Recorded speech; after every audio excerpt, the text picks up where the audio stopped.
semuanya, perkenalkan nama saya Hana. Perkenalkan nama saya Yohana. Perkenalkan nama saya Sita dan teman saya Natali di belakang kamera.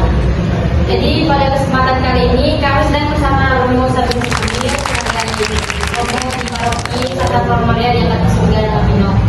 Jadi pada kesempatan kali ini kami akan mewawancarai Romo tentang sikap gereja terhadap agama dan kepercayaan lain.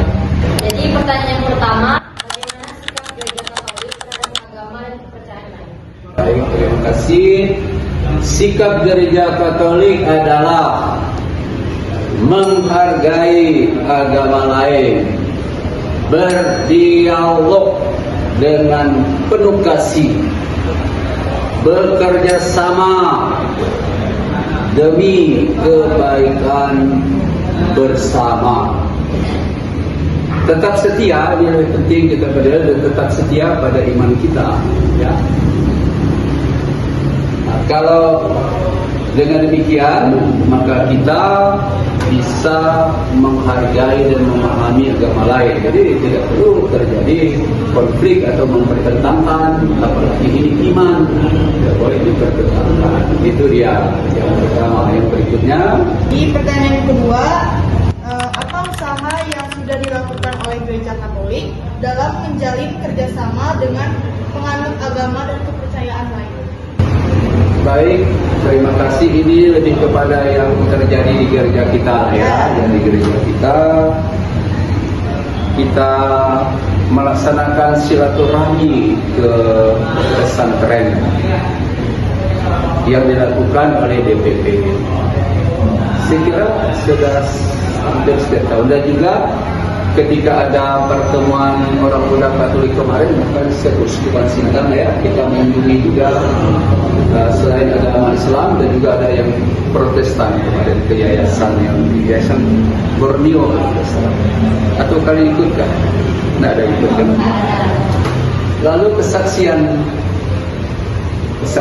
artinya dalam hidup kita mengutamakan kasih dan juga kita mencintai perdamaian. Itu sudah dipraktekkan dan ini sangat tampak di dalam agama kita. Berikutnya singkat ya Bu Guru. Pertanyaan yang ketiga dan yang terakhir, adakah saran untuk para remaja Katolik dalam mengambil sikap terhadap para penganut agama dan kepercayaan lain? Yang pertama, supaya kita bisa menghargai agama lain, kita pahami sebaik-baiknya agama kita. Setelah itu kita memahami ajaran agama lain. Umpamanya teman Islam, jangan diejek lah. Ketika mereka sholat atau sembahyang itu berteriak, jangan diejek bahwa mereka Tuhannya tinggi, bukan itu maksudnya. Dulu kan kita juga kalau kampung Katolik itu kita pakai lonceng jam Angelus umpamanya, jam 6, jam 12 siang, jam 3 itu dibunyikan lonceng juga untuk kerahiman, lalu jam 6 dibunyikan lagi untuk Angelus, itu untuk mengingatkan umatnya. Mereka kalau di Indonesia dan negara lain juga tidak ada seperti kita. Yang apalagi yang minoritas Islam itu nggak ada bunyi Filipina umpamanya, nggak ada bunyi panggilan azan. Ini lebih kepada saya melihat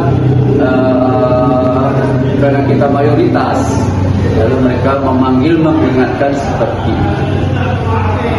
Karena mereka pahamnya secara seperti itu, kita tidak usah sakit hati atau mengejek atau menghina mereka, itu cara mereka.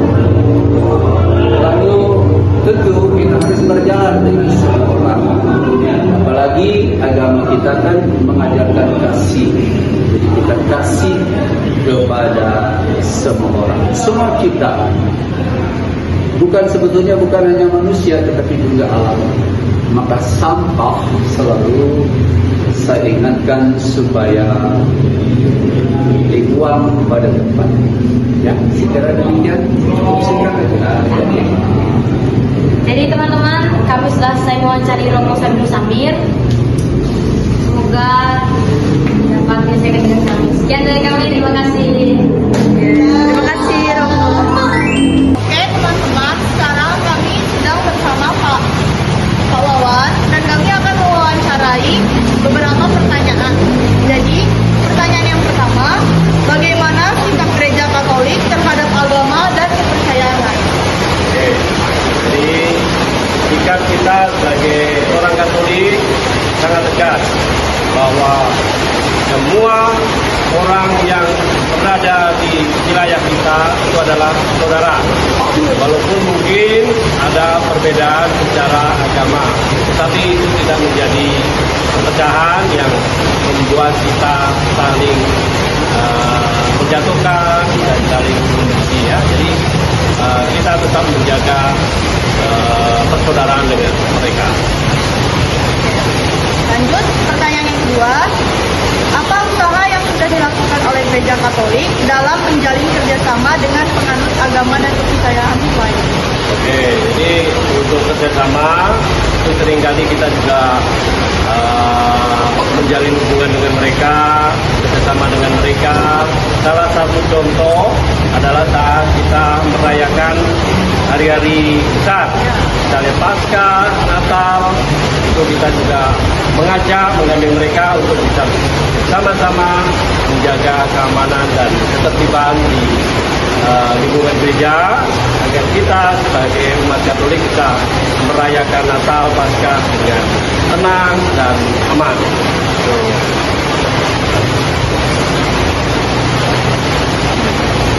Yang ketiga, adakah saran untuk para remaja Katolik dalam mengambil sikap terhadap para penganut agama dan kepercayaan lain? Ya, saya menyarankan kepada anak-anak, adik-adik untuk bisa menjalin dengan mereka agar itu sebagai sarana untuk melatih kita untuk bisa ya toleransi. Jadi saatnya nanti kita sudah besar, kita mengambil keputusan sebagai katakanlah nanti ada menjadi pejabat ataupun bukan guru apalagi bisa sudah ada bekal bagi kalian untuk bisa toleransi lah kepada mereka karena mereka juga saudara-saudara kita, hanya perbedaan prinsip dalam beragama saja yang berbeda, tapi pada prinsipnya semua agama sama, hanya untuk memuliakan Tuhan, memuji Tuhan. Jadi kita seyogyanya tetap harus bersaudara, berkawan dengan mereka. Ya, itu, ya dek, sudah cukup. Oke Pak,